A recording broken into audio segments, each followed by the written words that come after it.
Alors, comme on vient de le dire, c'est la deuxième partie, l'écriture des femmes au Québec, le tournant du XXe siècle. Euh, on commence en donnant la parole à Nathalie Vatel, professeure de littérature de création littéraire à l'Université de Sherbrooke, où elle dirige le centre Anne Hébert, les cahiers Anne Hébert, dédiés à l'écriture des femmes. Chercheuse au CRIL, elle a dirigé l'édition critique en 5 tomes des œuvres complètes d'Anne Hébert auprès de l'Université de Montréal, ainsi que les ouvrages et les numéros de revue sur les écrits, toujours de Anne Hébert. Elle est membre du Parlement des écrivaines francophones. Son plus récent recueil de poèmes, Le sourire des fantômes, de 2021, est illustré par le poète Jacques Brault. Sont sous presse et apparaître en 2025 un collectif en hommage à l'écrivain François Hébert, ainsi qu'un ouvrage consacré à Anne Hébert, Gaston Mirand et Jacques Brault. Et je te laisse immédiatement la parole. Merci. Alors, merci aux organisateurs et organisatrices de cette rencontre. Je suis particulièrement heureuse d'être ici parce que je constate que les liens qui se sont tissés entre l'Italie et le Québec au fil des ans, euh, je les retrouve là sous la formule d'une rencontre et je trouve ça vraiment extraordinaire. Je m'explique, je dirige donc le Centre Anne Hébert où il y a des travaux sur des écrits de femmes surtout. On pense à Anne Hébert, la grande Anne Hébert, parce que c'est elle qui, selon sa volonté, a non seulement légué ses archives, le contenu de sa bibliothèque personnelle à l'Université de Sherbrooke, sa table de travail, enfin, et nous avons, depuis la création du centre en 1998, acquis toutes les études sur Anne Hébert, en tout ou en partie, mais selon la volonté donc d'Anne Hébert, il fallait qu'il y ait une place à l'écriture des femmes. Elle ne voulait pas que l'on étudie que son œuvre au centre Anne Hébert, mais qu'on valorise aussi les écritures de femmes. Alors, quand je dis que les liens qui se sont tissés au fil des ans, je pense par exemple à Paola Puccini qui venait au Québec. Moi, j'étais ex-directrice aussi du CRIL, que je l'ai vue dans ce cadre-là, mais beaucoup à l'Université de Sherbrooke, où elle travaille avec de nombreux collègues.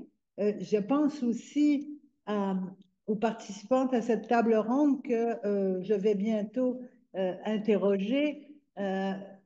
J'ai travaillé donc avec Elena Ravera qui a fait sa thèse sur Louise Dupré. Nous avons aussi les archives de Louise Dupré à l'Université de Sherbrooke. Elle a légué, elle aussi, à son tour, des archives. Et je pense aussi à Tania Abisso, que je ne connais pas, mais qui a travaillé, qui travaille encore sur Carole David, et nous recevons souvent au Centre Anne Hébert, régulièrement, je dirais, Carole David. Elle était à notre colloque annuel cette année consacré au féminicide dans les œuvres de femmes contemporaines. Je pense également à, à plusieurs personnes ici, mais je nommerai surtout Alessandra Ferraro, qui est venue nous présenter à Sherbrooke ses travaux sur Marie de l'Incarnation notamment. Et j'ai eu le plaisir aussi d'aller à Udine pour présenter une communication, une conférence sur être la fille de sa mère. Et si j'aborde le sujet fille-mère, c'est parce que je constate que les interlocutrices à cette table ronde parlent beaucoup de la relation mère-fille, de la poésie, mais c'est vrai quand on étudie Carole David ou Louise Dupré, on ne peut pas faire autrement que d'aborder la filiation au féminin. Et c'est sous cet angle que je placerai quelques mots encore pour dire que je suis particulièrement émue aussi de savoir que Nao Sasaki, qui nous vient du Japon et qui a fait des recherches au Centre Anne Hébert, Milica Marinkovic, qui a obtenu la bourse Gaston Miron pour venir faire des travaux au Centre Anne Hébert. Alors, vous voyez, je ne m'attendais pas à retrouver tous ces gens-là. Annie Tanguay, qui a aussi fait sa thèse à l'Université de Sherbrooke sur Anne Hébert, qui est une spécialiste d'Anne Hébert. et de voir donc comment les choses prennent forme aujourd'hui. Et on a tissé pas à pas ces liens. Je me réjouis de cela. Alors, qu'est-ce que l'écriture au féminin? Dans une période queer, on peut se demander pourquoi insister sur le sujet de l'écriture dite au féminin. C'est parce que il y a une période historique, sociologique au Québec où les femmes prennent la parole et beaucoup en poésie, elles sont très nombreuses au tournant des années 75, année internationale de la femme. Anne Hébert écrit Les enfants du Shabbat, un livre très étrange, un roman où une nonne dans un couvent habité par le diable va littéralement mettre le bordel au couvent. Mais aussi, si on pense à la jeune tradition de la littérature québécoise, savoir que le premier roman écrit en français par une femme, Les fiancés d'outre-tombe de Clara Chagnon, l'est de 1869, et Angéline de Montbrun, plus connue par Laure Conant, qui a été publiée en 1881-82. Et jusqu'à 1975, il y a bien sûr des femmes célèbres. On n'a qu'à penser à Gabrielle Leroy, qui a écrit Bonheur d'occasion en 1945, que vous connaissez sans doute. Et Le temps qui m'a manqué, son écrit posthume paru en 1997, donc après sa mort, qui aborde aussi la filiation mère-fille.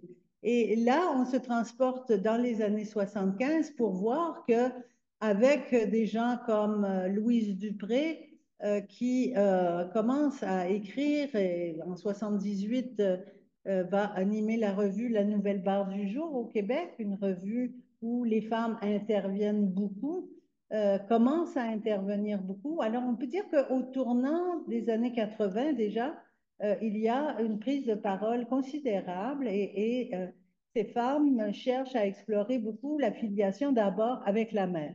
C'est beaucoup la relation mère-fille, mais on n'a qu'à penser à la plus récente publication de Louise Dupré, un récit entièrement consacré à la figure du père qui vient de paraître en 2025, tout juste il y a quelques semaines, où elle aborde la figure du père. Donc, un moment où la mémoire se fait intime, après, tout en étant militante, engagée, féministe, il y a une prise de parole de l'intime. Et là, je voudrais céder la parole à Elena Ravera pour qu'elle nous parle de cela chez Louise Dupré, puisqu'elle a consacré sa thèse à cette question. Et la question que je voudrais te poser, Hélène, c'est pourquoi avoir choisi Louise Dupré et ton sujet d'étude? Bah, merci beaucoup Nathalie Vatten, merci beaucoup à toutes et à tous, aussi au comité d'organisation de cette table ronde qui promet d'être très riche et enrichissante. Je vais seulement introduire mon intervention en disant que je suis très triste puisque je ne suis pas là en présentiel avec vous, mais je suis tout de même connectée depuis un lieu très spécifique pour cette table ronde puisque je me trouve en ce moment au Centre de culture canadien de l'Université d'Oudiné. Donc, je suis là avec notre bibliothèque, nos petits drapeaux québécois et canadiens, voilà. Et donc, voilà, je suis ici aussi avec Madame la professeure Alessandra Ferraro. Bonjour à tout le monde. Bonjour Nathalie.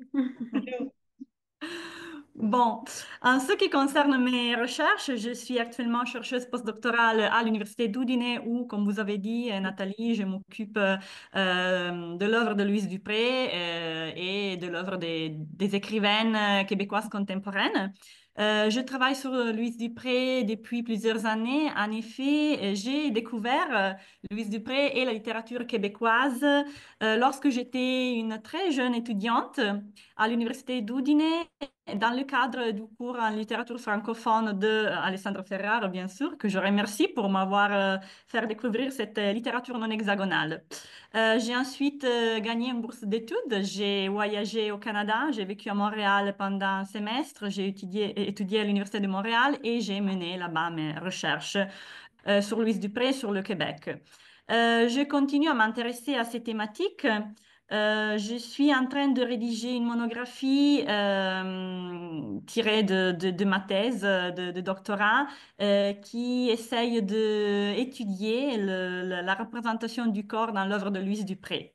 Et vous avez très bien dit, Nathalie Vatin, parce que la relation de maternité et de filiation est vraiment un nœud central dans la production littéraire d'Ukraine. Je pense notamment à Tout comme elle, qui est son texte pour le théâtre, qui est vraiment un texte poétique, comme le définit la même Dupré, et qui, Brigitte Antier a ensuite mise en scène au théâtre dans une mise en scène vraiment magnifique, avec 50 actrices sur scène qui incarnent avec leur propre corps le rôle de la mère et le rôle de la fille. Le même sujet est abordé par Dupré dans la plupart de ses écrits, mais surtout dans l'album Multicolore, donc son récit autobiographique qui est paru en 2014.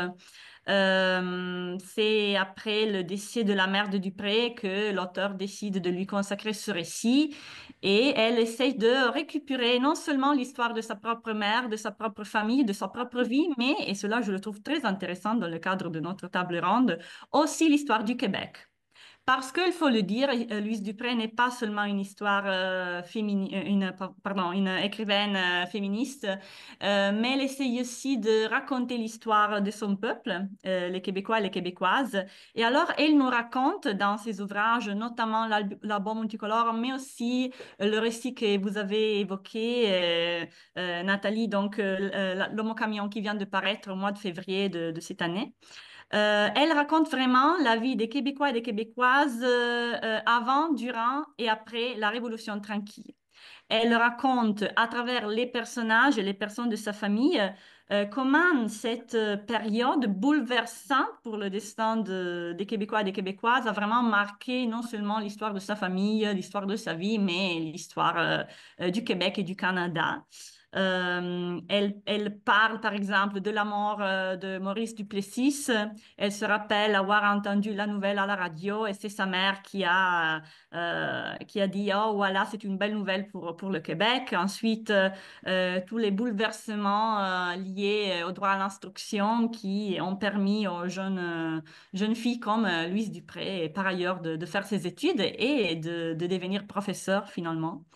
Et donc voilà, je trouve que l'écriture de Louise Dupré n'est pas seulement autobiographique, mais même autosociobiographique, dans le sillage, par exemple, d'Annie Ernaux, puisqu'elle raconte l'histoire des mères, des filles, d'enfants du Québec à travers son propre histoire. Et je trouve cela vraiment admirable. Donc, je conseille vraiment aux étudiants et aux étudiantes que je sais sont connectés à Bologne de récupérer ces ouvrages pour aussi comprendre et mieux découvrir l'histoire de cette province québécoise. Je ne sais pas, Nathalie, si vous voulez que j'ajoute quelque chose par rapport à mes recherches. Alors, ben simplement, comment vous êtes venu à étudier l'œuvre de Louise Dupré? Est-ce que c'est dans un cours que vous avez abordé cette œuvre-là? Et le corps, pourquoi le corps? Parce que c'est vrai que chez Louise, c'est très signifiant. Alors, pour répondre à votre première question, la réponse est assise ici à mon côté. C'est grâce à ma professeure Alessandra Ferraro que, comme je le disais, elle enseigne la littérature francophone ici à l'Université d'Udine. Et donc, lorsque j'étais une simple étudiante en maîtrise ici à l'Université d'Udine, elle m'a fait découvrir la littérature québécoise, canadienne et donc Louise Dupré.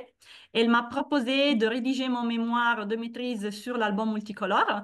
Et ensuite, elle m'a aussi dit, regarde, Elena, il y a cette opportunité de gagner une bourse d'études pour aller à Montréal pour poursuivre tes études, pour faire des recherches dans le cadre de ta thèse. J'ai essayé, j'ai gagné cette bourse et voilà.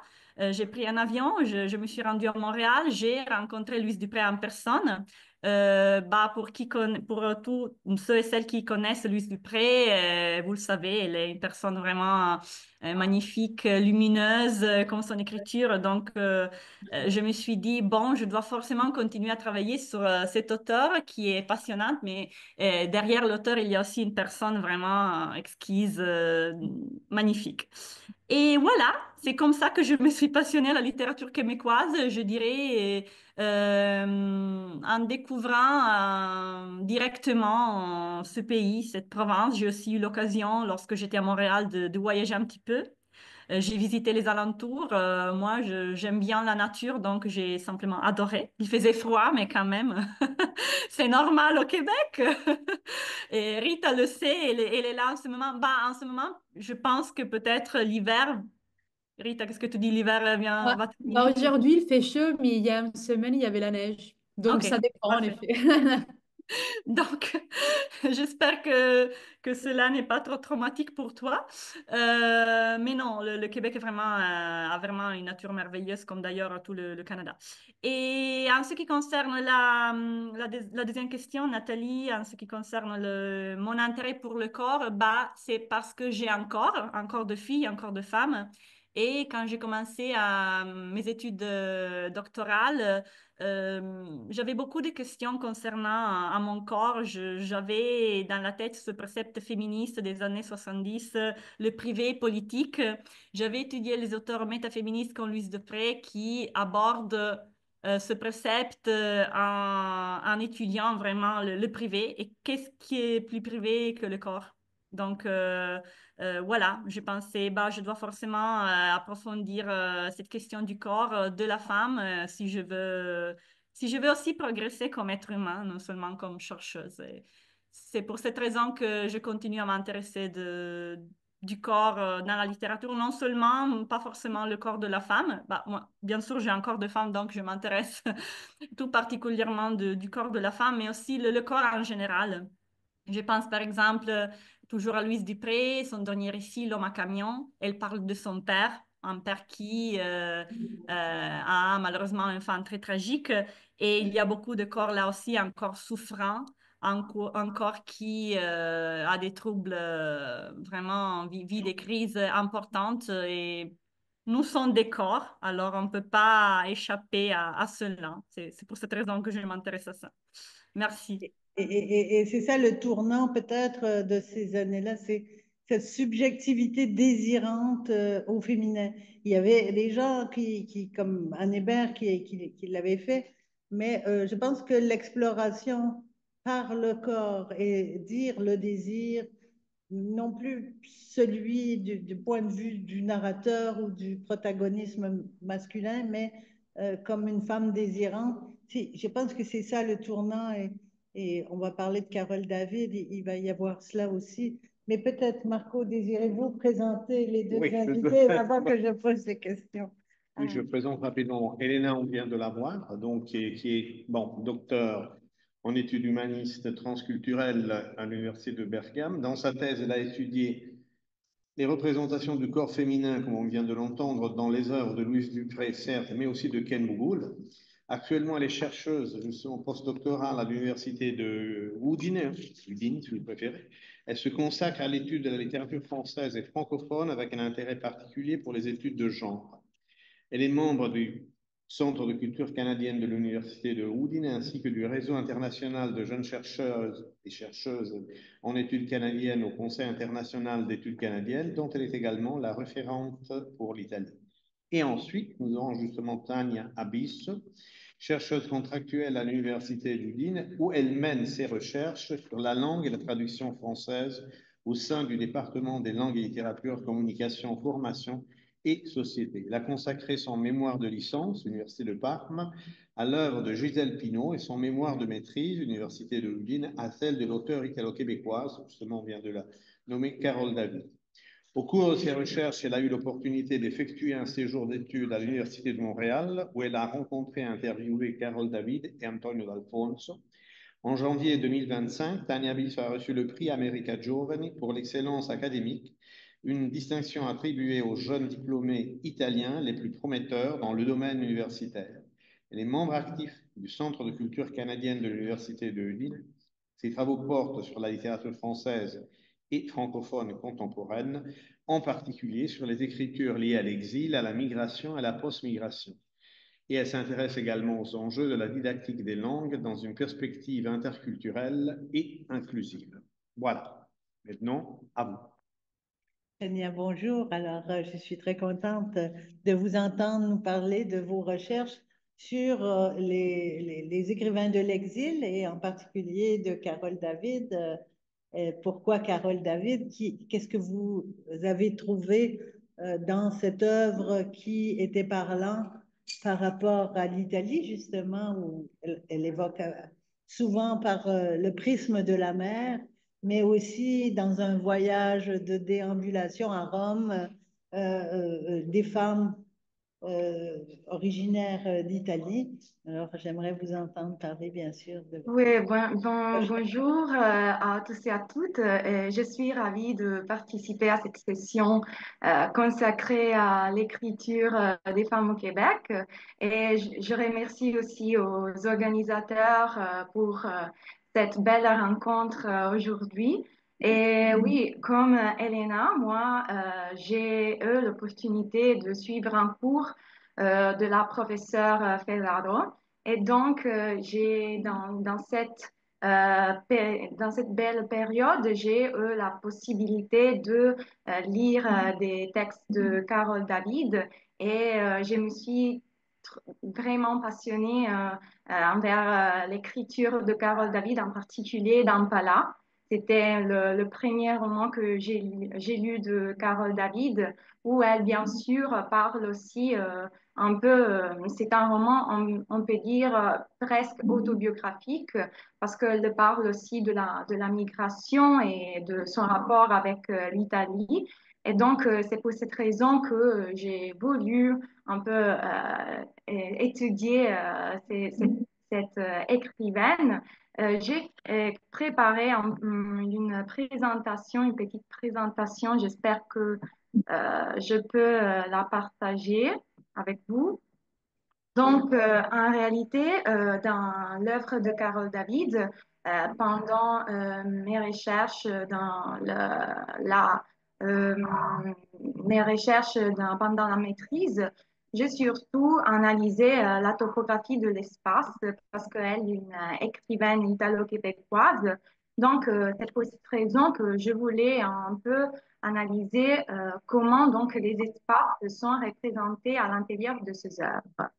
Donc, dans les plans, j'ai prévu de présenter un peu Carole David, la méthodologie que j'ai adoptée et un peu une œuvre de Carole David, Histoire sainte, où on retrouve un peu la vision et la valeur qu'elle donne à l'intérieur de l'espace, à l'intérieur de ses œuvres. Donc, j'ai dit donc Carole David, on sait qu'elle est une poète romancière et nouvelliste, et elle a construit depuis de 30 ans une œuvre très forte et cohérente, marquée par une sensibilité sociale, poétique et politique. Elle a été récompensée par de nombreux prix, donc les prix Émile Nelligan, les prix Athanas David, finaliste des prix littéraires du gouverneur général. Et comme vous avez bien dit aussi, elle joue un rôle important et actif à l'intérieur de la communauté de littéraire québécoise, notamment en faisant partie de l'Union des écrivaines et des écrivains québécois. Et sa trajectoire commence avec Misère et beauté des Lula, qui est un texte publié en 1983 et dans une anthologie très importante qui est l'anthologie Quête, texte d'auteur italo-québécois qui était dirigé par Fulvio Caccia et Antonio D'Alfonso. Et donc, cette œuvre, cette première œuvre en prose, c'est important parce que c'est une conscience aiguë de ses origines italiennes, et donc l'inscrit dans un mouvement plus large, c'est-à-dire celui de la littérature migrante italo-québécoise qui traverse le Québec, notamment à partir des années 80. Donc, je voulais un peu présenter Histoire sainte C'est un recueil de nouvelles qui a été publié en 2001 et réédité en 2012 et 2022. Ce que vous voyez maintenant est l'image de couverture de la dernière édition et un recueil de 12 nouvelles qui est, dans ces cas, réunit des figures féminines qui sont souvent marginalisées, en lutte et toujours en transformation. Il était aussi finaliste au prix littéraire des associations québécoises de professeurs de français. Mais pourquoi l'espace? On peut poser cette question. Euh, En général, on sait que Michel Foucault, dans son célèbre discours des espaces autres, je cite, il dit: La grande hantise qui hantait le 19e siècle a été l'histoire. L'époque actuelle serait plutôt l'époque de l'espace. Donc, il définit notre siècle comme le siècle de l'espace. En effet, dans la seconde moitié du XXe siècle, on constate la naissance d'un phénomène qui sera défini par Michel Collot comme le tournant géographique ou en anglais spatial turn. Donc, Michel Collot, il dit que l'écriture est une forme d'espacement du sujet qui a besoin pour s'exprimer de se projeter dans l'espace, celui de la page et celui du paysage. Et donc, bien, dans le paysage littéraire et culturel actuel, l'espace joue un rôle fondamental dans l'interprétation de dynamiques littéraires et de l'identité individuelle et collective. Pour approcher donc ces textes, le texte de Carole David, j'ai choisi de mobiliser les outils de la sémiotique topologique tels que tel que formulé par Greiма dans Sémiotique et sciences sociales, ainsi que les réflexions de Foucault, Westphal, Bachelard sur la spatialisation du récit littéraire. Et donc, j'ai noté à l'intérieur de l'œuvre de Carole David, et notamment aussi dans Histoire sainte, comment dans l'écriture de David, les lieux ne sont jamais neutres. Ils sont toujours traversés par les tensions, les oppressions, les espoirs des personnages. Et donc, on voit que l'espace n'est plus un décor, mais il s'agit d'un langage à part entière où il révèle, ces textes, une géographie de l'intime, une géographie du désordre même, et donc de l'instable, et où se croisent mémoire, imaginaire et réalité. Dans Histoire sainte, j'ai sélectionné plusieurs nouvelles afin d'analyser les espaces et j'ai noté qu'il s'agit toujours d'espaces du quotidien qui sont traversés par des tensions affectives, sociales, symboliques et surtout, il y a toujours des espaces domestiques. Ces espaces en particulier, ils sont toujours déconstruits, loin d'être de lieux de refuge et donc un abri. Souvent, ils sont en réalité des espaces, des scènes du mal-être ordinaire, d'une dissolution du moi, aussi une dissolution, un déracinement des personnages, comme on verra tout à l'heure, mais dans un univers souvent marqué par l'angoisse, la violence ou encore l'exclusion. Les personnages principaux sont, comme on dit, des femmes, des mères, migrants, enfants, qui errent dans des territoires flous et où l'intérieur se confond avec l'extérieur et où l'imaginaire et le réel se répondent. Donc, j'ai constaté que Carole David détourne les codes de ces espaces familières et utopiques et les vide de leur fonction rassurante et le transforme en lieu de crise profondément dysphorique. Et un exemple est la 6e nouvelle de Histoire sainte qui est Mère en main armée. Donc, il y a toujours on peut dire, ce lien avec l'affiliation, il y a toujours cet lien. Et ici, dans Mère à main armée, cette 6e nouvelle raconte l'histoire d'une mère célibataire en situation de grande précarité qui tente de survivre avec son fils dans Montréal, dans un Montréal marginal, très pauvre, où il y a toujours ces sens de violence et un peu aussi ce désir d'évasion. Et ici, l'espace domestique, on peut lire que, par exemple, la maison n'est pas un abri, loin d'être un abri, et devient un espace de guerre. En effet, il dit, dans notre trois pièces, je t'apprenais la guerre. Et la guerre, dans ces cas, de la survivance. Et la maison, donc, n'est pas un foyer, mais est un lieu où s'effondrent les repères, et même la cuisine ou la salle des bains deviennent des scènes d'un corps menacé, d'un corps ou qui est marqué par la souffrance, la tentative de suicide et la proximité de la mort. Et il y a aussi d'autres lieux, par exemple les lieux extérieurs comme la pharmacie, la salle de jeu, qui se révèlent trompeurs. Et en effet, loin d'être des espaces de reconstruction, ils deviennent ceux de la transgression et de la fuite, où mère et fils ne trouvent que des bonheurs instantanés. Le troisième espace est la Floride. En effet, à la fin de la nouvelle, on voit que la mère cherche à s'enfuir de Montréal pour donner un futur meilleur à son fils.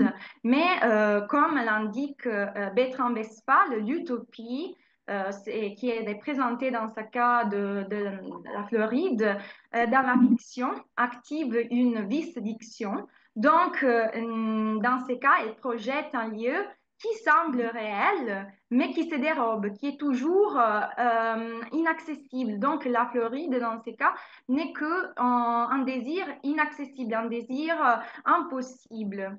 Enfin, donc, comme pour Louise Dupré, on a toujours ces retours au corps, dans ces cas, le corps féminin de la narratrice, qui est ici incarné et traversé par la douleur, mais aussi par une volonté d'agir. En effet, la mère, donc la narratrice, c'est toujours à aider son fils et à elle-même à s'enfuir de cette situation très négative. Mais on voit aussi qu'il y a la figure de Monica Lamitraille, donc il y a des retours aussi de l'Italie un peu, parce qu'elle est une célèbre criminelle d'origine italo-canadienne. Ici, cette figure fonctionne comme un double tragique. Parce que la mère s'identifie à Monica la mitraille, d'abord pour fuir et puis enfin dans la mort. Donc, elle reconnaît son propre visage dans celui de Monica, comme si leur destin social et genré était inéluctable. En effet, il dit, sous ce visage déformé, j'apercevais mon propre visage. Donc, il y a toujours ce sens de s'enfuir, d'améliorer sa propre condition, mais il y a toujours cette vision, cet retour à la réalité qui enfin est dysphorique. Donc, en conclusion, je pourrais dire que Carole David, à l'intérieur de ses œuvres, mais aussi dans ses cas, dans Histoire sainte, elle traverse à travers des espaces de vie déstabilisés et souvent désenchantés, nous invite à une réflexion profonde sur les réalités sociales et les luttes identitaires et la fragilité de l'individu, la fragilité aussi de la femme et face à des systèmes qui sont toujours, même dans l'actualité, des systèmes oppressifs. Donc, Carole David nous présente je crois, une cartographie de la douleur, une cartographie du désir, où chaque espace, qu'il soit réel ou imaginaire, devient le reflet des luttes intérieures et des contradictions sociales qui traversent le Québec contemporain. Merci pour votre attention. Merci Tania. Et c'est vrai que même dans ses nouvelles, comme dans ses romans, Carole David reste une poète. Donc, vous parlez d'imaginaire. Elle recourt à une image surréaliste. C'est pas évident pour quelqu'un qui n'est pas originaire du Québec de comprendre tous ces jeux de langue, mais je pense que vous les saisissez fort bien avec la question du corps souffrant, justement. Alors, les images sont très puissantes pour Oui. rejoindre l'intensité de la douleur. Merci.